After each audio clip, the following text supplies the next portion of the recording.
The sun was just starting to rise over the airport. It was quiet, peaceful, and cold.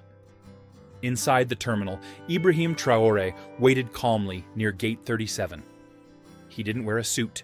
He didn't have bodyguards. He didn't carry anything flashy. To most people, he looked like just another African traveler. But this man was not ordinary. He was Ibrahim Traoré, the President of Burkina Faso. He preferred to travel like this, humble, private, and quiet. No cameras, no loud announcements. That's how he moved.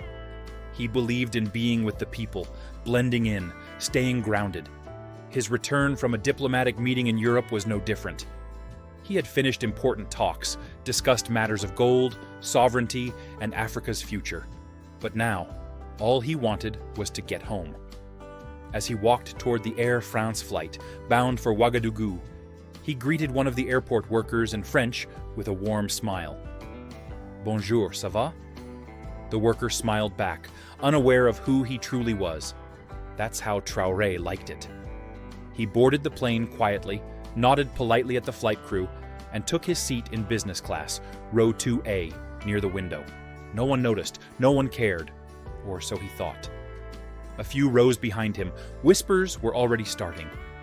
A senior French businessman, the CEO of a major energy company, was also heading to Burkina Faso.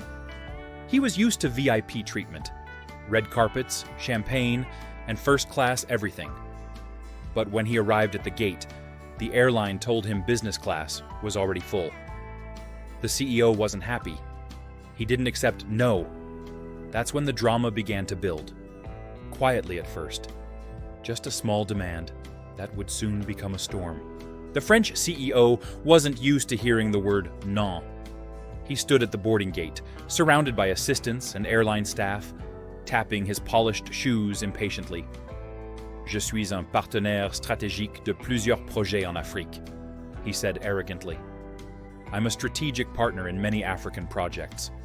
To him, that meant rules didn't apply. He demanded a seat upgrade immediately. The gate agents scrambled. They whispered. They checked their tablets. But the truth was simple. Business class was full. All seats were taken. Still, the CEO insisted. That's when the airline called over a senior flight attendant. She was tall, white, and dressed in Air France uniform. Her name was Claire. She wore a cold, forced smile as she walked onto the plane to fix the situation. Once inside, Claire scanned the cabin with sharp eyes, like she was hunting for something. Or someone. Her eyes paused for a moment when she saw a dark-skinned man in seat 2A. Ibrahim Traoré sat quietly, reading something on his phone, calm as always. She looked again. No expensive watch, no assistant, no sign of power, just a black man in a hoodie. She leaned toward another attendant and whispered, "C'est probablement une erreur." Probably a mistake. She walked over to him, forced a smile, and said politely, but firmly, "Monsieur, may I see your boarding pass?" Traoré looked up, nodded, and handed it to her. She stared at the pass, then back at him. The seat number was correct, but something inside her didn't sit right. In her eyes, he didn't look like someone who belonged there. Moments later, she returned with a fake smile, this time more direct. "Sir, I'm sorry, but we may need to move you to accommodate another passenger. Would you mind relocating to economy? We will compensate you." There it was, the insult, quiet but sharp. Ibrahim Traoré raised an eyebrow. "And why me?" he asked calmly. "No reason, sir," she said, trying to keep her cool. "Just a small adjustment for our guest." "A guest more important than me?" he asked, voice still calm. Claire didn't answer. She only smiled. Other passengers glanced over, sensing something wrong, but no one said a word. And Ibrahim, he just sat back quietly and said, "No. I will remain in my seat." The tension had started, but the storm was still coming. Claire was stunned. No? A man like him saying no to her? She wasn't used to that, especially not from an African passenger, especially not on her shift. She forced a smile again, but her pride was bruised. "Sir, I insist. This is for operational reasons," she said with a slightly colder tone. But Traoré didn't flinch. He looked her in the eye. "If it's operational, then please explain why I'm being asked, and not anyone else." Claire hesitated.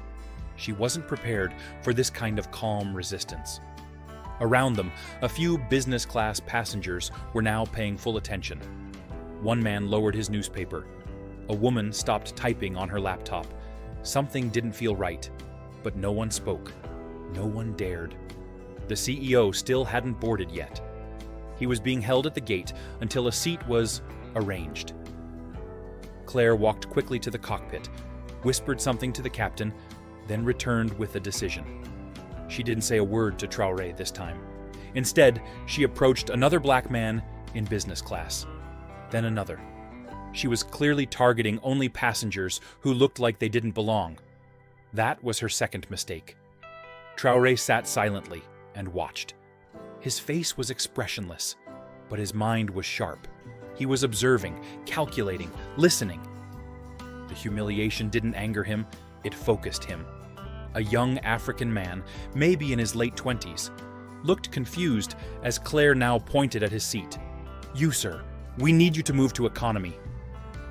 The young man asked, "Why me?" Claire said nothing, only took his boarding pass. That's when Traoré stood up. "Enough," he said, his voice calm, but heavy with authority. "You are making decisions based on skin, not on tickets. That's called discrimination." Claire turned, a bit shaken. "Sir, I'll have to ask you to sit down. Please don't cause a scene." Traoré looked her straight in the eyes. For a second, her breath caught. There was something about his stare, steady, fearless, powerful, but she still didn't know who he really was. To her, he was just another passenger acting like a troublemaker. She walked off again, fuming inside. To her, this was getting out of hand. "These people," she muttered under her breath in French, "always making noise." The CEO was finally brought on board. Claire greeted him with extra politeness, offering him a glass of champagne. "We're fixing the seating issue, monsieur," she said. Meanwhile, Traoré sat back down. He put on his seatbelt. His fingers calmly tapped the armrest. He didn't need to say a word, because soon the entire world would know what had just happened, and who exactly had been insulted. The CEO settled into business class, like a king returning to his throne. He didn't even glance at Ibrahim Traoré as he passed by him. Claire, the flight attendant, made sure he was comfortable, adjusting his seat, handing him warm towels, and offering him another glass of champagne.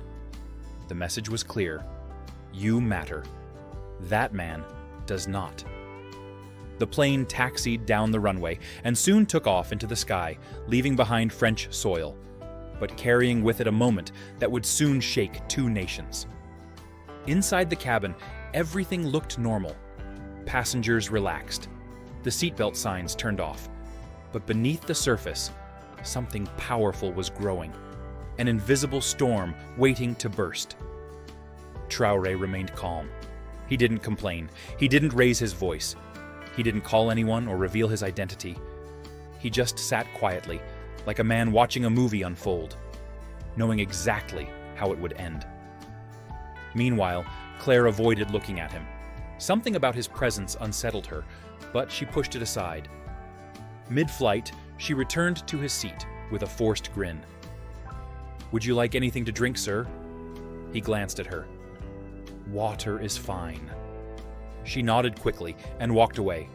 No apology, no courtesy, no respect. The CEO, on the other hand, was treated like a celebrity. Claire laughed at his jokes, leaned in when he spoke, and asked about his important projects in Africa. He replied arrogantly, "Burkina Faso is lucky to have us. We're bringing order to chaos." Claire nodded in agreement, completely unaware that the very man he was insulting was sitting just 2 rows away. One woman in the cabin, An African nurse returning home to Bobo Dioulasso noticed everything. She shook her head and whispered to her neighbor, "That's our president. They don't even know who they're humiliating." Her neighbor's eyes widened in disbelief, but they said nothing. The president clearly didn't want attention, and no one wanted to break the silence. Hours passed. The lights dimmed. Most passengers slept. But Ibrahim Traoré remained awake, looking out the window at the clouds. He wasn't angry. He was patient. And when the wheels touched the ground in Ouagadougou, that patience would become history. The plane began its slow descent into Ouagadougou. The cabin lights flickered on. The captain announced their approach in French and English. Passengers stretched, fastened their seatbelts, and prepared to land. Claire walked through the aisle with her clipboard, still smiling at the CEO and ignoring Ibrahim Traoré completely. Outside, the view was breathtaking. Golden sun over red soil, the city below waking up as the aircraft glided down. But what no one inside the plane could see just yet was the growing convoy waiting at the airport. Rows of black SUVs, military vehicles, and a presidential escort forming on the tarmac. Inside the cabin, whispers started spreading, only softly at first. "I see soldiers.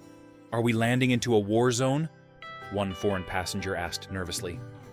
No, that's military protocol," another replied. "Maybe someone important is arriving." The French CEO smirked. "Must be for me," he chuckled to Claire. She laughed along with him, already preparing to walk him out ahead of the other passengers. She had even planned to personally escort him to the terminal, but the plane had barely stopped rolling when the entire atmosphere changed. Out the window, the passengers saw presidential guards in uniform, lined up sharply, weapons at their sides, standing in full attention. Behind them stood Burkina Faso's top ministers. The Minister of Defense, the Foreign Minister, even the head of security, all waiting in the heat, unmoving, like statues of power. Claire peeked out the window and gasped. "What is this?" she whispered. The CEO stood up proudly, smoothing his suit. "Clearly this is for me. I told you, I'm involved in big projects here." But before anyone could even step off the plane, a tall officer in a black beret boarded the aircraft. His boots echoed on the floor as he walked slowly down the aisle, scanning every face. He stopped at seat 2A. He raised his hand to his forehead in a perfect military salute. "Monsieur le Président, welcome home." The entire cabin fell silent. You could hear hearts stop. Claire's face dropped, her eyes darting between the officer and the man she had looked down on for the entire flight. Her hands began to tremble. Ibrahim Traoré slowly stood up, calm, dignified, not a word spoken. The CEO took a step back, his mouth slightly open. President?" he stuttered. "That man?" Traoré turned and gave him a simple nod. Not angry, not proud, just a man who no longer needed to say anything. Another officer stepped in. "We have instructions," he said coldly, looking at Claire and the CEO. "You two will come with us immediately." "Wait, what?" Claire whispered. "Why me?" "You are being detained for questioning," the officer replied sharply. "You have publicly disrespected the head of state on national soil. That is a serious offense." Claire tried to laugh nervously, looking around. No, this has to be a mistake. I was doing my job." But no one listened. Traoré stepped off the plane and was immediately met by his people, his guards, his ministers, and a cheering crowd beyond the airport fence. Cameras clicked. The nation's leader had returned. But this time, everyone knew the truth. He had walked among them as a regular man, and those who had judged him by appearance would now face consequences. Back on the aircraft, Claire and the CEO were both being led away in handcuffs. Passengers watched in disbelief as they disappeared down the steps, heads lowered, their arrogance crushed. And that was only the beginning. The tarmac was blazing under the Burkina Faso sun, but all eyes were on the two people being escorted away in handcuffs. Claire, the Air France flight attendant, and the high-powered French CEO. Gone were their smug smiles. Gone was the arrogance. In its place, panic, confusion, and disbelief. They were led into two separate black vehicles, surrounded by elite presidential guards. No one said a word to them, not even the officers. The silence was louder than any shouting. It was the silence of power being reclaimed, of dignity being defended. Inside the terminal, President Ibrahim Traoré stood before a small press gathering. He spoke calmly, without anger, but his words were sharp and unforgettable. In Burkina Faso, we don't look at a man's skin to measure his worth. We don't bow to money or old colonial habits. Here, we respect dignity, humanity, and our people. That is the new Africa. The story spread like wildfire. Videos were leaked online. Footage of the arrest, images of the military saluting Traoré. News clips showing the CEO being dragged away, looking like a child caught stealing. Social media exploded. Has to respect Africa, and How's broke I stand with Burkina trended globally. African youth across the continent celebrated, cheering a moment they'd never forget. At the Ministry of Justice, Claire and the CEO were formally charged with public insult and discrimination toward the head of state disrespect on Burkinabe soil, abuse of power, and attempted intimidation. The French embassy tried to intervene. Phone calls were made. Diplomatic requests poured in. But Traoré gave a clear response. This is not a colony. This is a sovereign nation. They will face justice, just like anyone else. Meanwhile, Air France scrambled to control the damage. The airline issued a public statement within 24 hours. A clumsy apology filled with corporate language and empty regret. But it wasn't enough. Burkinabe citizens began calling for a boycott. Other African countries joined in. Claire, now locked in a detention center outside Ouagadougou, broke down in tears during questioning. "I didn't know who he was," she sobbed. "I was just following procedures." The investigator looked at her coldly. "You didn't need to know who he was. You just needed to treat him like a human being." The CEO, now facing potential legal action in both Burkina Faso and France, tried to use his influence to escape. But the court made a powerful ruling. No immunity, no special treatment. Let justice be equal. Traoré never gloated. He never once mocked them. He simply returned to the presidential palace and continued his work, building roads, empowering young people, strengthening the military, defending the land. But that moment on the plane became legend. A quiet man in a hoodie, a flight attendant with prejudice, a CEO blinded by pride, and a landing that changed everything.